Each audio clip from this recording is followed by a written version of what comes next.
दोस्तों, चंद्रबाबू नायडू तमिलनाडु से ये देखा जाए तो ये आंध्र प्रदेश से आए और उनके साथ में सांसद भी आए दिल्ली।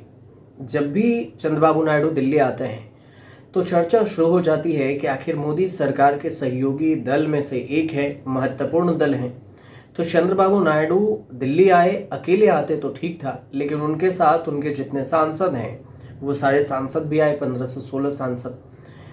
तो फिर ऐसी कौन सी बात हो गई कि चंद्रबाबू नायडू अपनी पूरी सांसदों के साथ दिल्ली आए। तो बात ये हुई थी, इस पूरे मामले को लेकर जो चर्चा इस बात को लेकर होने लगी कि क्या चंद्रबाबू नायडू नीतीश के जैसे सहयोगी हैं, चंद्रबाबू नायडू सहयोगी हैं, तो मोदी सरकार से क्या नाराज हैं। सवाल ये उठने लगा कि कौन से ऐसे हिसाब लेने आए थे। कुछ लोग तो ये भी कह रहे हैं कि करीब करीब इसमें जो इनका जो कुछ डेटा है उसमें कि 16 महीने में चंद्रबाबू नायडू ने 48,000 करोड़ रुपए खर्च किए। तो सरकार कहाँ पर कितना पैसा लगाई है इसका हिसाब देने और जो कर्ज है वो केंद्र से लेने आए हैं, इसकी चर्चा होने लगी। लेकिन इस पूरी कहानी के पीछे की कहानी क्या है इसको समझ लेते हैं। सबसे पहले जो आपको ये बताते हैं कि ये जो मामला है खर्च का, कि 16 महीने में 48,000 करोड़ रुपए खर्च हुए, तो चंद्रबाबू नायडू के सरकार ने कहाँ इतना पैसा लगाया, जिसकी चर्चा खूब होने लगी कि आखिर चंद्रबाबू नायडू इतने पैसा कहाँ खर्च कर रहे हैं। तो जो पिछले 16 महीने में सामाजिक सुरक्षा पेंशन पर 48,019 करोड़ रुपए इन्होंने खर्च किए हैं। ये किए हैं विजयनगरम जिले के गजपति नगरम निर्वाचन क्षेत्र के दत्ती गांव में एनटीआर भरोसा पेंशन वितरण कार्यक्रम में इसमें खर्च किया गया है। इसी कार्यक्रम में भाग लेते हुए चंद्रबाबू नायडू ने दावा किया कि आंध्र प्रदेश में सबसे अधिक पेंशन दिया गया है, जहां 59% पेंशन भोगी महिलाएं हैं। मुख्यमंत्री ने चंद्रबाबू नायडू ने किडनी की बीमारी से पीड़ित जो पंडुदुरु अल्पा राजू और उनकी मां को भी उनके घर जाकर व्यक्तिगत रूप से पेंशन दिया। साथ में एनडीए सरकार की जो बिजली दरें हैं वो नहीं बढ़ाई जाएगी, ऐसे भी बात हुई है। और ये भी कहा है कि अगर संभव हो तो इन दरों को भी कम करने के दिशा में आंध्र प्रदेश की सरकार है, नायडू सरकार, वो कम करेगी।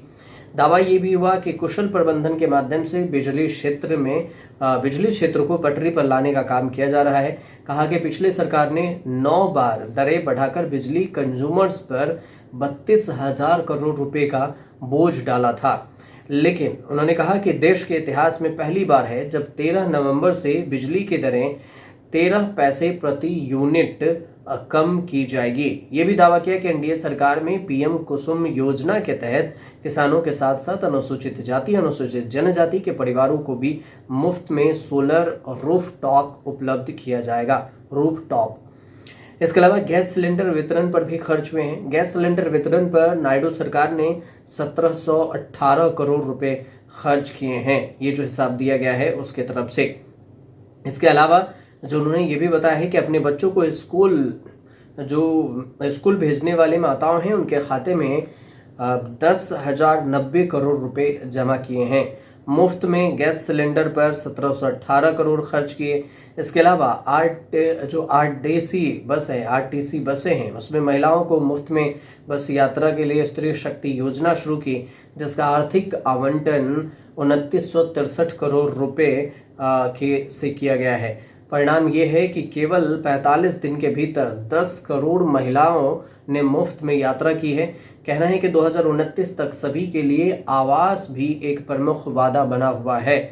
उन्होंने ये भी बताया कि 3 लाख घरों का निर्माण पहले ही किया जा चुका है और अगले साल जून तक 6 लाख और घर बनकर तैयार हो जाएंगे। सभी निवासियों के लिए स्वास्थ्य बीमा कवरेज भी दिया जाएगा, जिसमें गरीब के लिए 25 लाख रुपए का इलाज भी खर्च में शामिल है।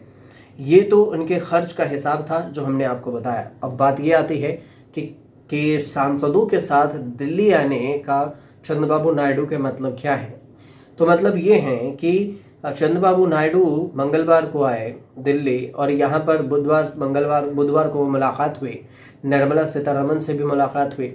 निर्मला सीतारमण के अलावा जो बाकी मंत्री हैं और केंद्र में जो केंद्रीय मंत्री हैं उनसे भी मुलाकात हुई।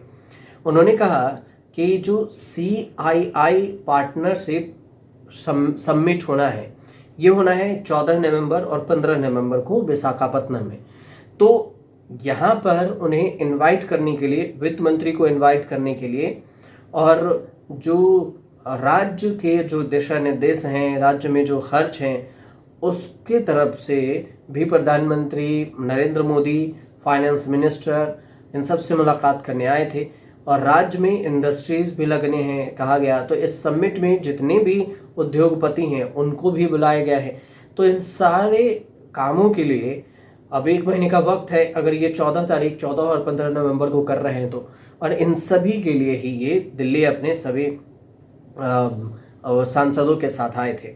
लेकिन इसके बाद चर्चा ये होने लगी कि क्या चंद्रबाबू नायडू अपने सांसदों के साथ आए हैं तो क्या वो नाराज़ हैं।